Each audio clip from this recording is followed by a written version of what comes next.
Okay, here we go again. How do you maintain a good product backlog?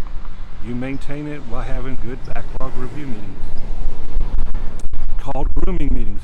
They're called grooming meetings. I'm standing here today in front of a place where people go to get groomed. This is a barber shop. I'm standing in front of a barber shop, a grooming location. So why do we need to have review meetings of the backlog? Because that's how we deal with change in Agile and with Scrum. These are where we add new items in, take old items that don't need to be in there any longer, take them out, and add more details to the other items that are in the backlog. This is why Scrum is more accepting of change than Waterfall. In Waterfall, you have all the requirements set in stone up front, and assume they're not going to change. So we deal with change through these backlog grooming meetings. Now, how do you have a grooming meeting? Well, first you need to know, what does a good product backlog look like?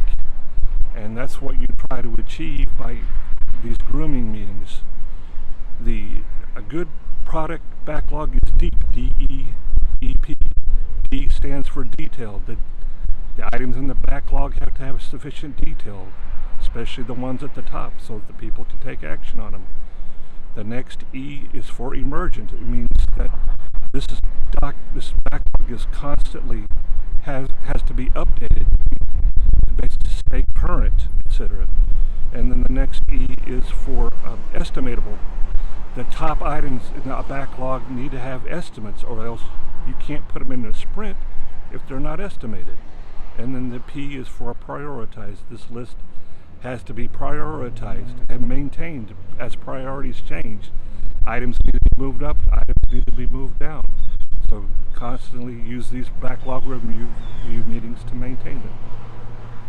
So that's the activity that takes place with the dev team and the necessary stakeholders there at the backlog review meetings. When do you have them? It's as needed throughout the life of throughout the sprint. Whenever one's needed, you can schedule it. There's no set standard for scheduling these things. Some people, like what I do, is I like to have a little sprint review at the end of each daily scrum. Small sprint reviews done on a daily basis are more ideal, and they're more helpful for me. Some people will, at the sprint review meeting, at the end of the sprint review, have a backlog review meeting, because the backlog needs to be in good shape before we start the new sprint. So that's a good time to have a backlog review meeting. But you can have them anytime you need them,